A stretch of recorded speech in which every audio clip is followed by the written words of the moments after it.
wasn't recording. Let's go back then. I'm so sorry, guys. Let's go back. Okay, now remember we begin the chapter about the Reformation of Christianity.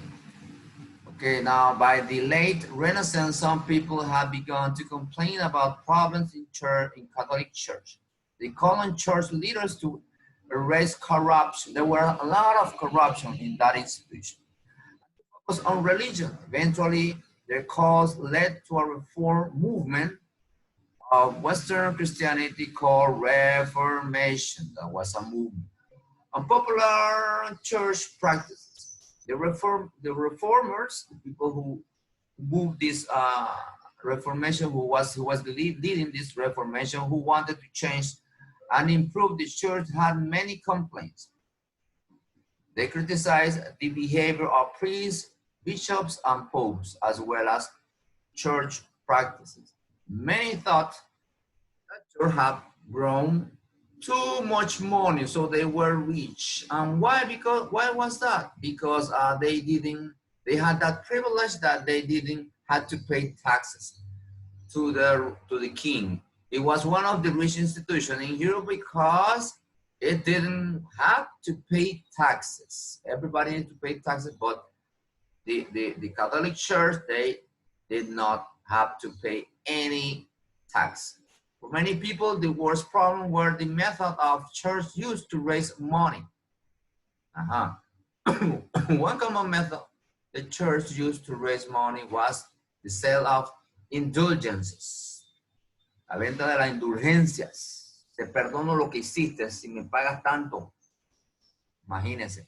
Another method was the practice of simony, or the selling of church position, o sea, vender una posición en la iglesia. Por ejemplo, miren esto. For instance, a wealthy man may pay for a friend to become bishop. O sea, que yo voy a pagar, viene Martinelli, ok, yo quiero que esta persona sea el arzobispo de Panamá, y lo paga, y no lo pagaban, ya tranquilamente lo ponían porque tenía plata. Y eso no es correcto. Okay, we just arrived to new students, Daniela and Brittany. Brittany Hill, where are you, Hill? Here you are. And Daniela, Maria Daniela. Maria Daniela. Okay, let's move on, guys. Let's move on. According to the church, some indulgence reduced the punishment that a person would receive for sins in the purgatory. Todo vamos para el purgatorio. The Catholic teaching, purgatory was a place where souls went before they went to heaven. Pasamos por el purgatorio, hay que pagar todos nuestros pecados. The purgatory, the souls were punished for the sins that they had committed in life. Así que no crean que se van a salir con la suya. Todos los pecados que ustedes han cometido aquí los van a pagar en el purgatorio. Así que ya lo veo. Now, the call for reformation, guys, by the early 1500s, scholars in Northern Europe were calling for reformation. Now, this guy, remember we talked about him in the last chapter, Desiderius Erasmus. Remember, one of the first people to seek reformation in the church was the Dutch priest and writer Desiderius Erasmus. Erasmus thought that the church problems were caused by lazy clergy. Sarah Saucedo, she arrived. Okay, let's move on. Let's move on. So he was the one who began all this movement, but the one who really began everything and made that step forward was this guy. Martin Luther urged for reforms in the Catholic Church, but they eventually broke away from the church. It means that they separate from the church and they create his own church. Martin Luther argues reforms. On October 31st, 1570, a priest named Martin Luther added his voice to the call for reforms. He nailed a list of complaints about the church to the door of a church in Wittenberg. Que dice aquí que él dice, ¿sabe una cosa? Yo estoy harto de esto. Y él escribió 95 tesis o 95 quejas Aquí este documento que está, y él se fue a la iglesia en Wittenberg, Alemania, y las clavó en la puerta de la iglesia. Lo clavó. Estaba harto, dice. Y mucha gente agarró eso y se lo enviaron al Papa, allá en Roma, y se formó el trepa que sube. Now, ¿y cómo se llamó eso? Las que State Lutheranism is called the 95 Theses, las 95 tesis or complaints about the church. Now, the 95 Theses criticize the church and many of its practices, especially the sale of indulgence. No creía en eso. This also outlined many of Luther's own beliefs. For example, he didn't think people needed to do charity work or give money to the church. According to Luther, as long as people believe in God and live by Bible, their soul would be saved. Now, Luther complains anger many German bishops. Muchos alemanes, de hecho, bishops son obispos alemanes, no estaban de acuerdo, estaban molestos con él. They sent a copy, enviaron una copia de los 95 tesis a quien al Papa Leo X, who also became outraged by Luther action. Estaba molesto con lo que hizo Luther. He called Luther an heretic, un hereje, and excommunicated him, lo excomulgó de la iglesia. In addition, German's ruler, para fregar también, pues entonces el que estaba encargado de esa área, en la Holy Roman Empire, que representaba la iglesia romana, ordenó a Luther to appear before a diet, que es una diet, una especie de council, un consejo de los nobles y de oficiales de la iglesia, in German city of Worms, gusanos significa eso. Although many of the nobles who attended the council supported Luther, miren que a pesar de todo eso, muchos apoyaban a Luther, o sea que no estaban de acuerdo con lo que hacía la iglesia. El emperador did not. He declared Luther an outlaw, fuera de la ley, and ordered him to leave the empire. Por supuesto que él no se fue, muchos lo agarraron a él, lo ocultaron. Él vivió, creo que ahí en Alemania por unos meses, ciertos meses. Después el que se fue para Inglaterra, si no me equivoco. Luther's idea eventually led to a split in the Roman Catholic Church. Se separó. Those who sided with Luther and protested against the church became known as Protestants. Todo lo que está en contra se llaman protestantes. And those Protestants who also followed Luther's teaching were known as Lutherans. Se llamaba también los luteranos o protestantes, los que seguían a Luther. Now, the main idea or other reforms built on the idea of early reforms to create their own churches. Now, besides this guy, Mr. Luther,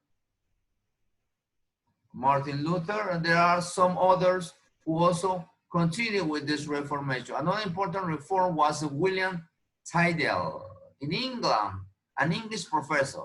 Like Luther, he thought that everyone should be able to read and interpret the Bible. This belief went against the teaching of Catholic Church, porque en la Iglesia Católica solamente lo que podían interpretar la Iglesia, la Biblia era solamente los arzobispos y los padres de la Iglesia. ¿Okay? Todo lo que representaba la Iglesia eran los únicos, nosotros no podíamos. In which only clergy could interpret the Bible. Tyndale's work angered Catholic authorities también, who had him executed. O sea que este señor lo mataron por ir en contra de la iglesia. Ella todo el que iba en contra, lo mataban, chicos.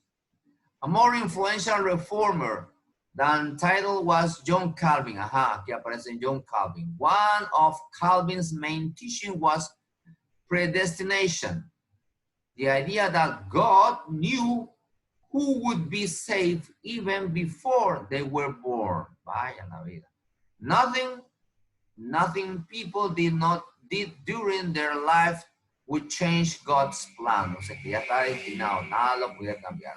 However, Calvin also thought that it was important to live a good life and obey God's law. In 1541, the people on Geneva, Switzerland, made Calvin their religious and political leader. He and his followers, called Calvinists, el Calvinismo, ahí nació el Calvinismo, passed law to make people live according to Calvin's teaching. Calvin's followers believed people were generally sinful. Generalmente los hombres cometíamos pecados, sinful. For this reason, they banned many forms of entertainment. Por esa razón, debíamos evitar muchos entretenimientos. No podíamos bailar, no podíamos beber, no podíamos poco de cosas. This included playing cards. Imagínate, no podías ni siquiera jugar cartas ni bailar. They thought these activities distracted people from religion. Imagínense. Después aquí viene entonces Enrique III. Este es un bochinche grande con Enrique III que mejor lo vamos a dejar ahí para otra semana, para que vean lo que sucedió en aquel entonces con Enrique VIII, disculpen, no tercero, Enrique VIII. Okay, guys, vamos a parar aquí and let's play the video that I brought for you guys. We got enough time to watch this video where it says Protestant Reformation. This one. Oh, let's play this one. This is more fun, this one. A most precise and nuanced look into the life of the man, legend and visionary Martin Luther. Sir. One day, when Luther is 21 years old, he experiences something which will affect him for the rest of his life. Suddenly, a thunderstorm erupts, a wild, violent one. Luther is terrified of being struck by lightning and dying, because all his life he has been told that he must earn a place in heaven when he dies, and he doesn't think he has done that quite yet. So he falls to his knees to pray, not to God, but to Saint Anna, so that she might ask God to look after him. And Luther promised that if God would see him safely through the thunderstorm, he would offer the rest of his life to God by becoming a monk.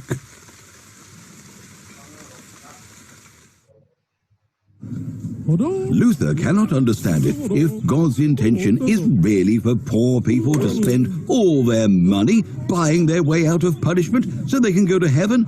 And why should it be easier for the rich to avoid a long time in purgatory than it is for the poor? He thinks it's way too much about money and too little about God when priests sell letters of indulgence with slogans such as, "When the coin in the coffer clings, the soul from purgatory springs." Luther wants to discuss this with other monks and priests, so he writes 95 theses and nails them to the church door in Wittenberg where he lives. The church door, you see, acts as a form of bulletin board and is a completely normal way to put things up for debate.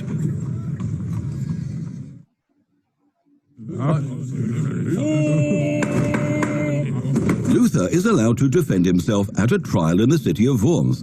The church hopes that Luther will withdraw what he said and wrote, so that everything can return to normal. But Luther will not. He maintains that if no one can prove him wrong through arguments or quotes from the Bible, he must be right. I cannot, and I will not regret what I have said. I cannot act against my conscience, Luther says. Not many in the audience have heard the word conscience before, but they are in no doubt as to whether Luther stands firm on his beliefs or not. As a result, they declare him an outlaw. This means that anyone now has a duty to catch him and hand him over to the authorities.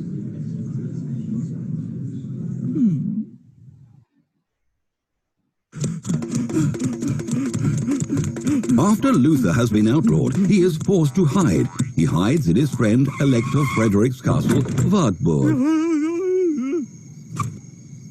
Up until then, the Bible has only existed in Greek and Latin. While hiding at Wartburg, Luther translates the entire New Testament into German. Luther wants people to have the opportunity to read the Bible in their own language, so they do not depend on the priests and the church's interpretation. Because Luther sees the Bible as God speaking to all people. When people get access to reading the Bible themselves, they also begin to use the words of the Bible as an argument for all sorts of things. Luther has started something he cannot control. His new thoughts are used as arguments in the power struggles of princes, in revolts, and in the struggle between kings, princes, and the Pope about who actually decides what. Soon, everyone is quarreling and fighting. Some even go to war. Luther had dreamt about changing the church, he knew. But his thoughts ended up splitting the church in two, the Catholic Church and the Protestant Church. And that soon becomes important for many other things than the church.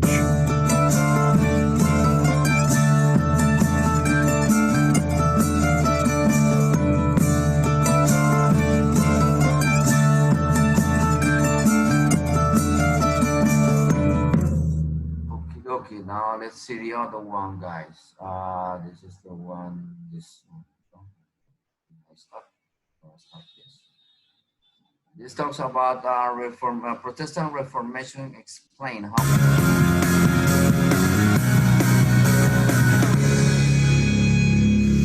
Lena can read, understands the text, and can form her own opinion. To her, this is nothing special, but 500 years ago, that was not the case for many people.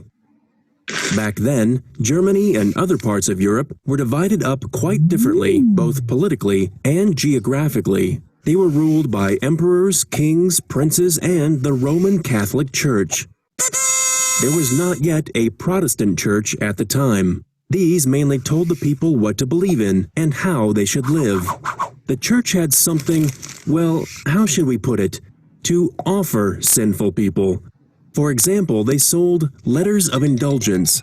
These were supposed to exonerate someone from sin and reduce or even completely avoid the time spent in purgatory, that is, the period before entering heaven. Money in place of repentance.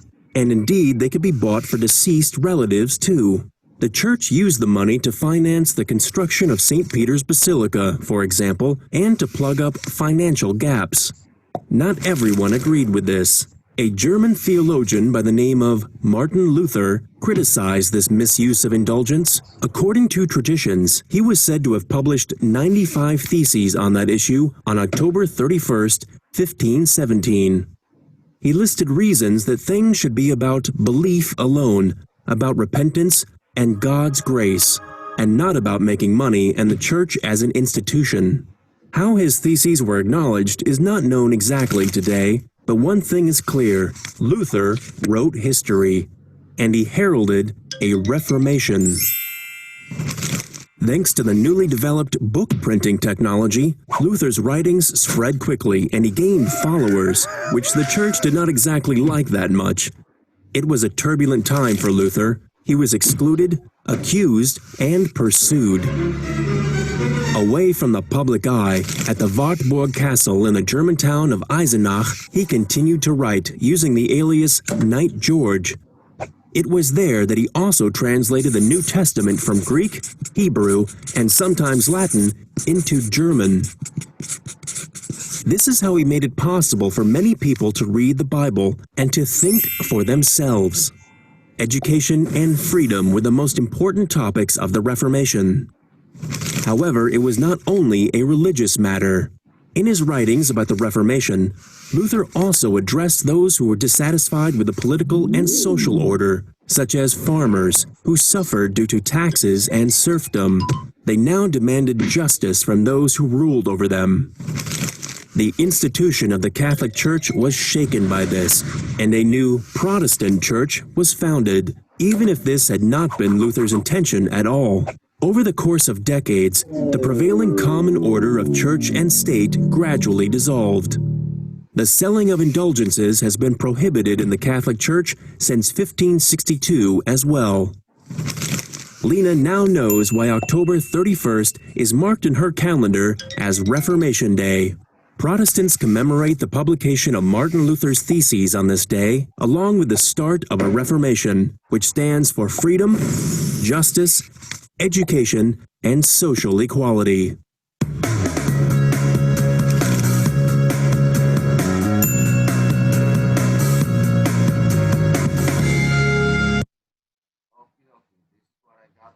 Today, I hope you enjoy it. And also